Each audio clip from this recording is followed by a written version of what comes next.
106.1 Jeroning with Real Son of Jogja. Halo, selamat siang Kaca Muda Jogja, apa kabar? Hari ini kita di sebuah acara yang luar biasa, namanya adalah Sidilan, Sibakul Jajah Desa Melangkori. Kita kerjasama sama Dinas Koperasi UKM DIY. Kita bakal jalan-jalan ke banyak desa. Kita bakal mengulik, kita bakal cari tahu apa aja sih yang potensi-potensi yang dimiliki di desa-desa di Yogyakarta. Nah, saat ini kita baru berkunjung ke sebuah desa yang luar biasa. Pasti kamu tahu tempatnya, dia punya banyak sekali potensi. Kita nyampe di Kelurahan Bangunjiwo, Kapanewon Kasihan, Kabupaten Bantul. Dan di episode kali ini Kanca Muda, kita barengan sama 4 orang yang luar biasa. Kita kenalan dulu ya. Yang pertama, selamat pagi Bapak Lurah, Bapak Haji Parjo STMSI. Beliau adalah Bapak Lurah dari Kelurahan Bangunjiwo. Selamat pagi Bapak. Selamat pagi. Alhamdulillah sehat sekali, seger banget kayaknya Bapak. Alhamdulillah sehat Mas. Alhamdulillah. Terima kasih Bapak sudah menyempatkan waktunya. Dan kita juga kedatangan sama Ibu cantik yang luar biasa dari Diskop UKM DIY, Ibu Ratna Listiani. Selamat pagi Ibu. Selamat pagi semuanya. Alhamdulillah, Ibu ini luar biasa di tengah-tengah kesibukannya menyempatkan diri untuk ngobrol-ngobrol di sini. Terima kasih Ibu. Salam kenal untuk semuanya juga. Iya, terima kasih. Beliau ini adalah Kasubit Kewirausahaan, bidang layanan kewirausahaan KUMKM gitu. KUMKM ya. KUMKM. Dan gak kalah luar biasa, ini adalah seorang konseptor Kaspak. Nah, siapakah beliau? Beliau adalah Dr. Dudi Rosmaradona. Selamat pagi. Selamat pagi, Assalamualaikum. Waalaikumsalam warahmatullahi wabarakatuh. Terima kasih Pak Dudi. Dan hari ini kita bakal ngobrol-ngobrol banyak, tapi sebelumnya kita pengen tahu dulu soal Kadiskop UKM DIY. Ini punya program apa sih? Karena dengar-dengar ini dari Dinas Koperasi DIY ini keliling ke desa-desa, pengen menciptakan desa yang mandiri, pengen menciptakan desapreneur. Kayaknya dari ujung Bantul sampai ujung Sleman semuanya dijajah. Ada apa sih Bu sebenarnya ini? Oke, bisa langsung jawab aja ya Mas ya. Untuk Dinas Koperasi dan UMKM DIY memang kami berperan dalam penumbuhan wirausaha baru, yang dalam hal ini juga wirausaha baru itu tidak, supaya untuk pemerataan pembangunan itu kita akan mulai dari desa seperti itu dengan program yang kita namakan sebagai Desapreneur.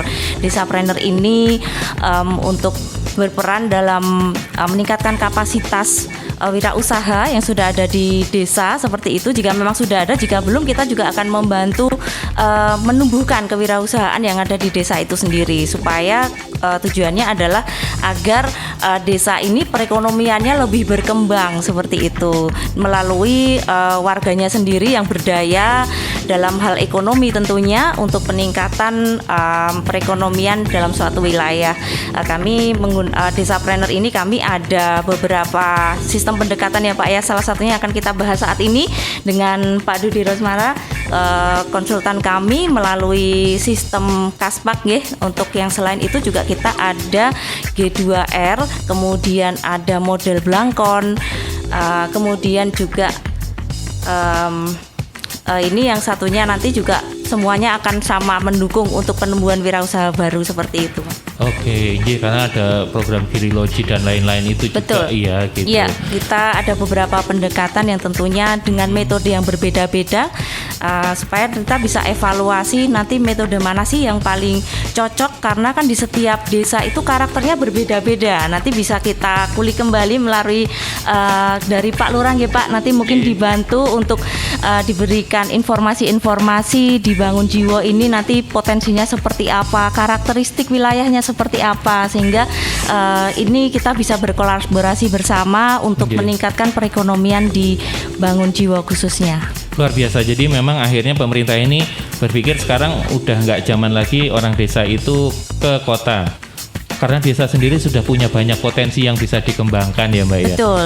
Jadi akhirnya bagaimana supaya akhirnya orang-orang desa ini bisa mandiri dengan desapreneur, semakin banyak entrepreneur semakin baik gitu kayak Mas. Iya, betul. Dan memang akhirnya salah satu yang dipilih adalah Kalurahan Bangun Jiwo karena Bangun Jiwo sendiri terkenal dengan kaji gelemnya. Iya. Udah ada tiga pedukuhan ya Pak ya, 3 desa atau apa? Kaji gelem itu 3 area nih. 4 nih. Ya, dari ada Kaji Gelem itu Kanya Kasongan, J-nya itu Jipangan, kemudian G-nya itu Gendeng, kemudian Lemnya itu Lemah Dadi. Ya. Oh, Lemah Dadi. Jadi sebenarnya kalau misalnya dilihat ini potensinya lebih cenderung seperti apa Pak ini?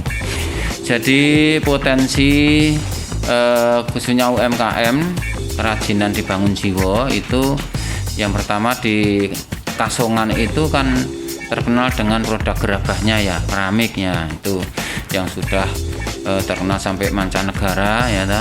Kemudian yang di Jipangan itu produksi kipas ya, kipas bambu ya itu untuk souvenir resepsi manten dan juga souvenir di tempat-tempat wisata. Kemudian di Gendengnya ini kan ada tatah sungging wayang. Nah, tatah sungging wayang ini sudah sejak sebelum daerah Wukirsari itu terkenal, ini sudah duluan sini ya.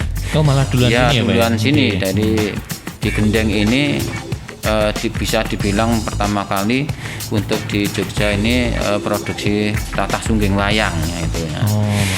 Kemudian di Lemah Dadi itu ada pembuatan patung batu. Nah, itu juga produk yang diekspor. Nah, itu.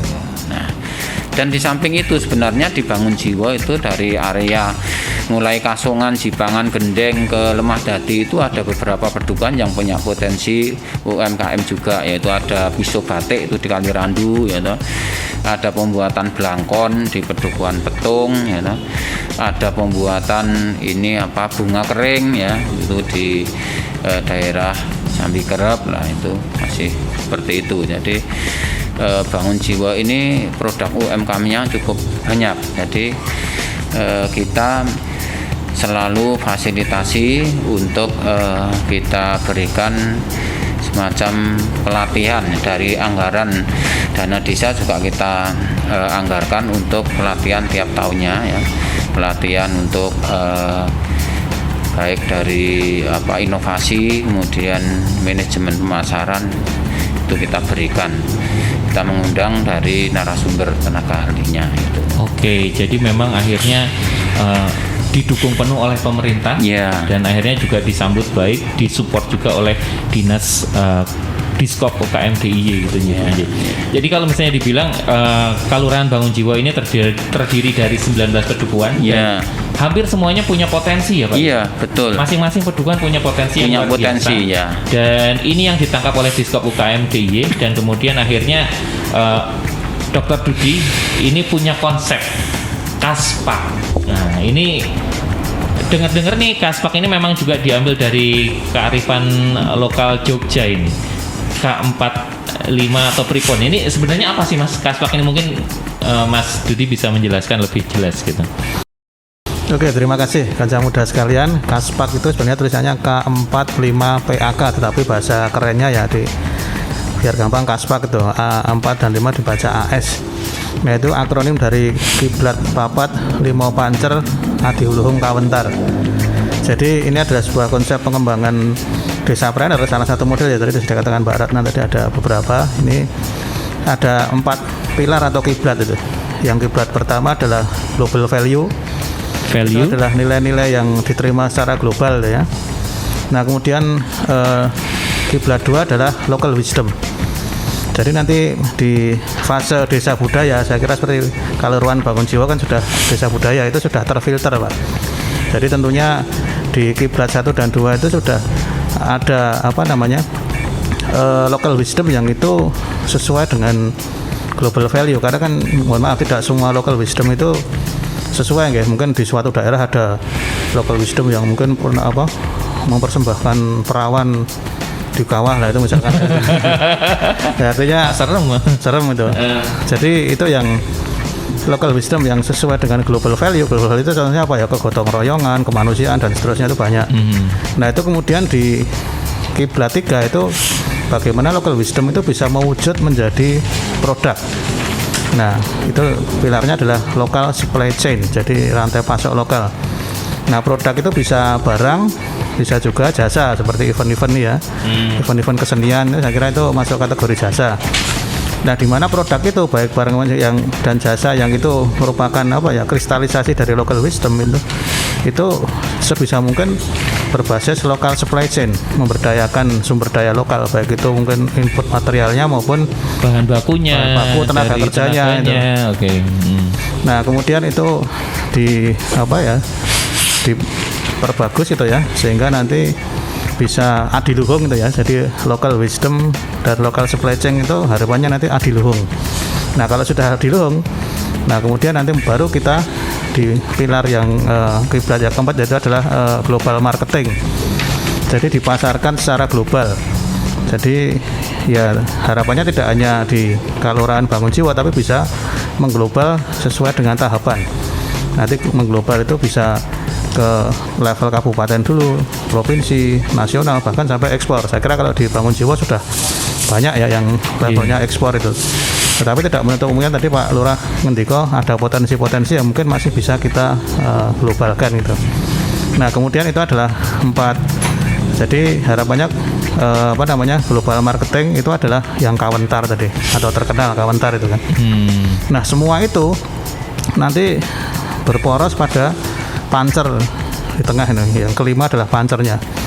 Nah, pancernya adalah bentuk community development atau pengembangan masyarakat yang itu nanti realnya adalah lembaga bisnis desa itu ya, atau toko desa yang itu nanti akan kita inisiasi baik secara online maupun offline, juga memang ada fasilitas yang didapat itu. Jadi itu tadi mengglobal supaya apa? Kalau mengglobal harapannya kita produksinya lokal, kemudian dijual global, itu istilahnya nanti di desa itu ada terjadi net export. Nah itu. Artinya ekspornya lebih besar dari impornya. Jangan sampai kebalik, malah kita justru jadi konsumen gitu konsumen mempopulerkan produk-produk seberang yang itu. Nah, jangan sampai seperti itu.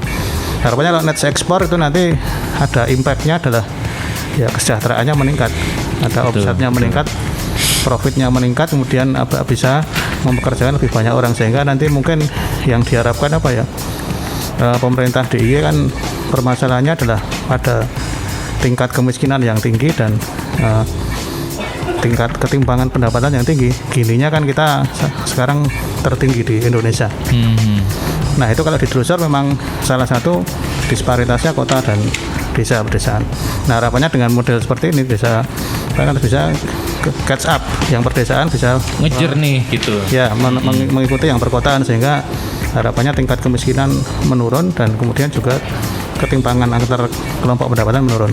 Saya kira itu Kanca Muda sekalian. Oke, jadi memang akhirnya Kaspak ini memang juga mengangkat dari nilai-nilai lokal gitu ya. Ya, bagaimana akhirnya masyarakat ini bisa berdaya. Dan kalau masyarakat desa dibina, dibimbing, itu pasti juga punya banyak sekali tantangan, menghadapi banyak tantangan, kendala. Dari dinas sendiri, apa sih kendalanya? Ada pertanyaan tentang kendala nih Bu Ratna. Ini kendala yang dihadapi di membangun Desapreneur ini apa sih?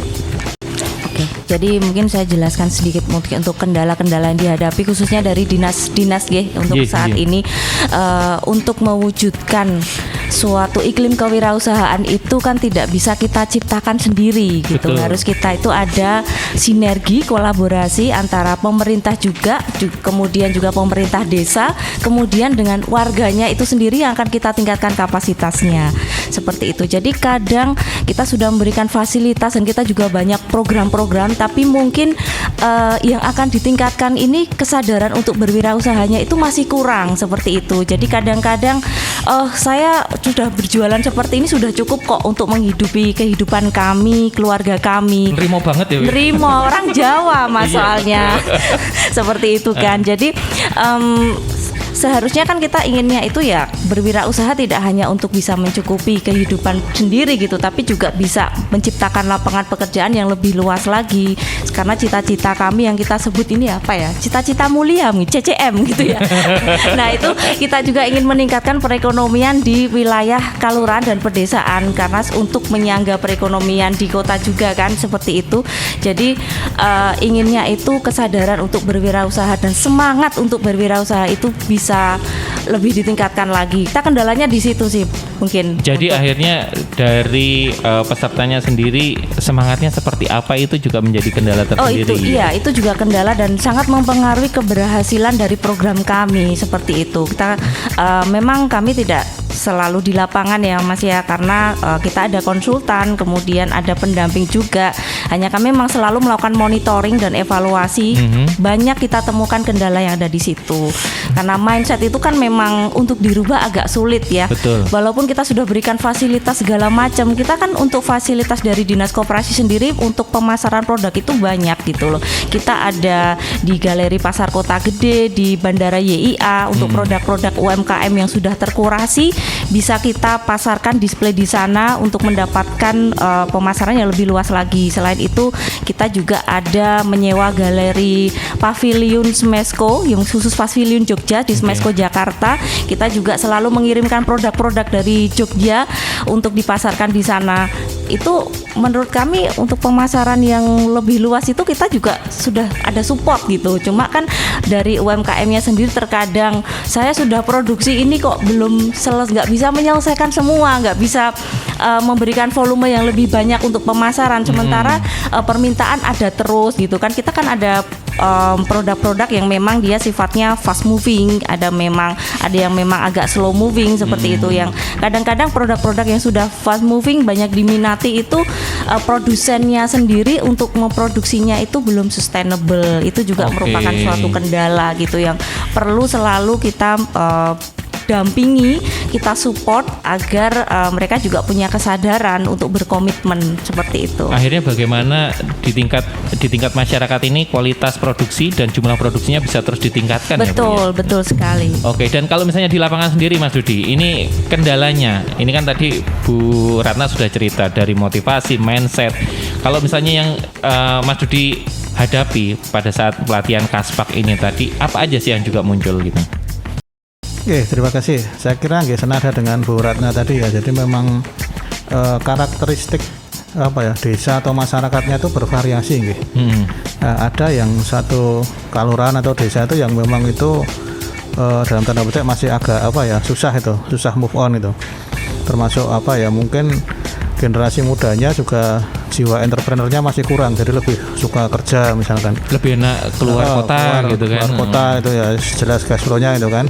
Nah tapi ada juga seperti contohnya di kelurahan Bangun Jiwa itu saya lihat yang kami hadapi sudah step maju ya, masyarakatnya sudah ya pinter-pinter, produknya juga sudah tadi Pak Lurah ngendiko sudah sudah settle gitu ya juga, itu malah problemnya di egonya Pak, jadi gimana tuh Mas?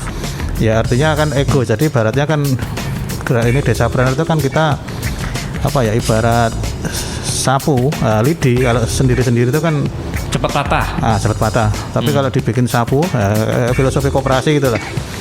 Nah, tetapi bagaimana kemudian menyatukan dari sapu sehingga bisa kuat, itu kalau bagi yang sudah usahanya cukup maju itu ada tantangan tersendiri.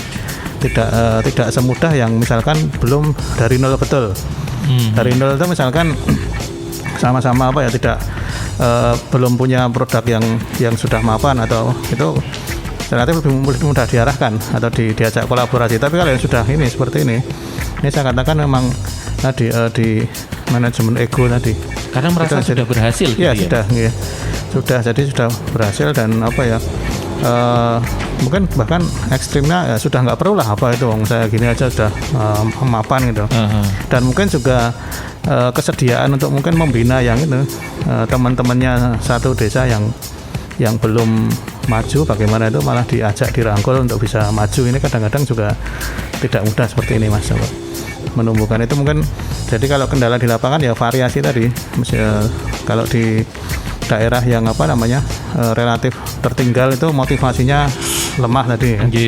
motivasi lemah. Tapi kalau yang sudah maju kayak di sini, Malah ngesu ini yang sulit. nah itu bagaimana mensinkronkan ini kan apa ya, masing-masing kan sudah punya apa ya, sudah punya ciri khas yang ya. Ini kan kadang-kadang itu tantangan tersendiri bagi kami untuk bagaimana bisa mengelola tadi itu supaya bisa sinkron dengan baik. Kalau ini mengatasinya gimana Mas itu kalau dari Mas Dudi sendiri? Ya kita biasanya mengedepankan kan komunikasi ya, diskusi gitu, sehingga ya nanti pelan-pelan itu tidak bisa apa ya. Jadi tentu saja pendekatannya beda. Ada yang tipe-tipe desa yang sudah pokoknya manut wah ikut seperti ini. Nah, kalau yang seperti ini ya nanti akan banyak diskusi sampai debat itu. Ya sudah nggak apa-apa. Itu kita kita fasilitasi, kita apa? Ya ini monggo. Pokoknya kita intinya adalah kita dari tim Kaspak itu ya fasilitator ya. Dinas juga memberikan support banyak emang. Tapi saya tekankan bahwa kunci keberhasilan ada di panjenengan sendiri sebagai pelaku. Itu menurut saya itu 80%. Jadi kita di sini hanya hanya fasilitator, mitra diskusi gitu.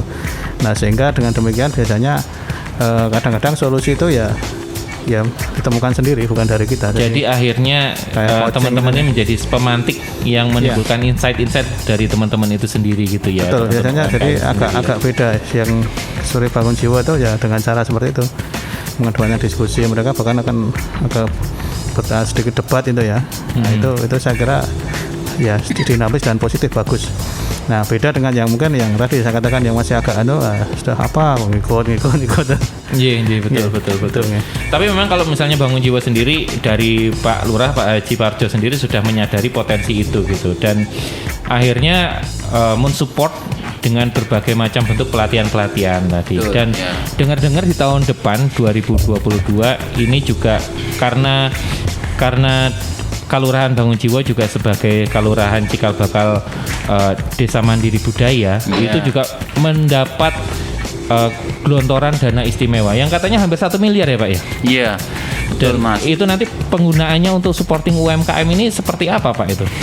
Jadi begini, kita rencana di tahun 2022 ini kan sebagai desa mandiri budaya yang akan mendapatkan kucuran dana istimewa yaitu sebesar 1 miliar. Nah, itu perencanaannya itu kita gunakan yaitu untuk yang pertama itu untuk bangunan fisik sarana pengembangan kesenian melalui event kesenian yaitu berwujud panggung terbuka di area Sekar Mataram yang dipadukan dengan pusat kuliner dan wisata edukasi kerajinan Kaji Gelem tadi. Oke. Kemudian yang kedua untuk peningkatan pelaku UMKM diantaranya melalui pelatihan, kemudian marketing, manajemen, kemudian juga pelatihan desa wisata, kemudian nanti juga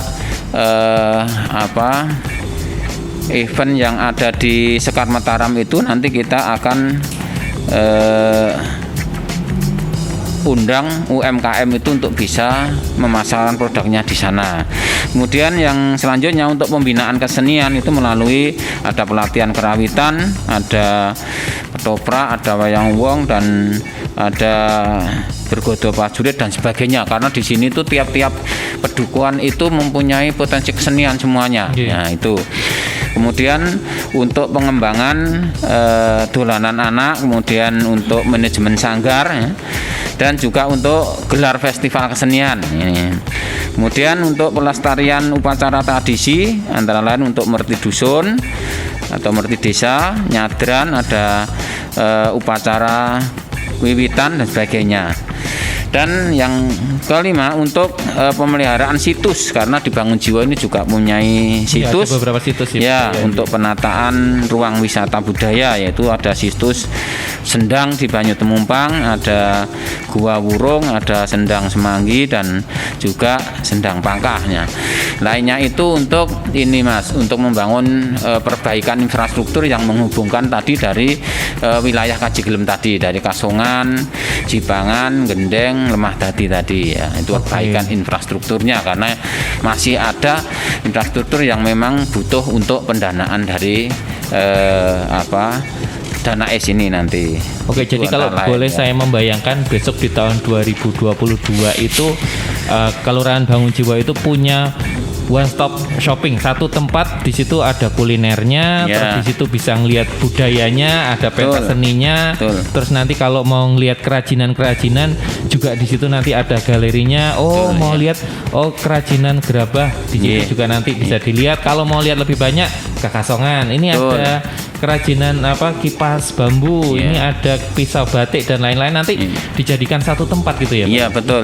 Jadi begini Kanca Muda ya, kami sudah mulai mengembangkan yaitu yang namanya kawasan Sekar Mataram ya. Jadi itu pemerintah Bangun Jiwa saat ini sedang mengembangkan kawasan Sekar Mataram dengan menggandeng badan usaha milik desa BUMDes, atau BUMDes ya. Namanya BUMDes Bangun Kamulyan ya. Kawasan Sekar Mataram ke depan akan menjadi sentra UMKM sekaligus tempat kegiatan budaya di Kelurahan Bangun Jiwa. Dalam kawasan tersebut saat ini telah beroperasi unit usaha kuliner dipadukan dengan kegiatan budaya. Pada kawasan Sekar Mataram tersebut akan kita bangun juga sebuah panggung terbuka yang tadi kita sampaikan ya, serta balai budaya yang nanti kita usulkan karena Desa Mandiri Budaya akan mendapatkan balai budaya nanti bantuan dari tentu, dana iya. keistimewaan juga. Itu kita jadikan satu di situ dan juga nanti kita pasti punya lahan itu akan juga kita edukasi ini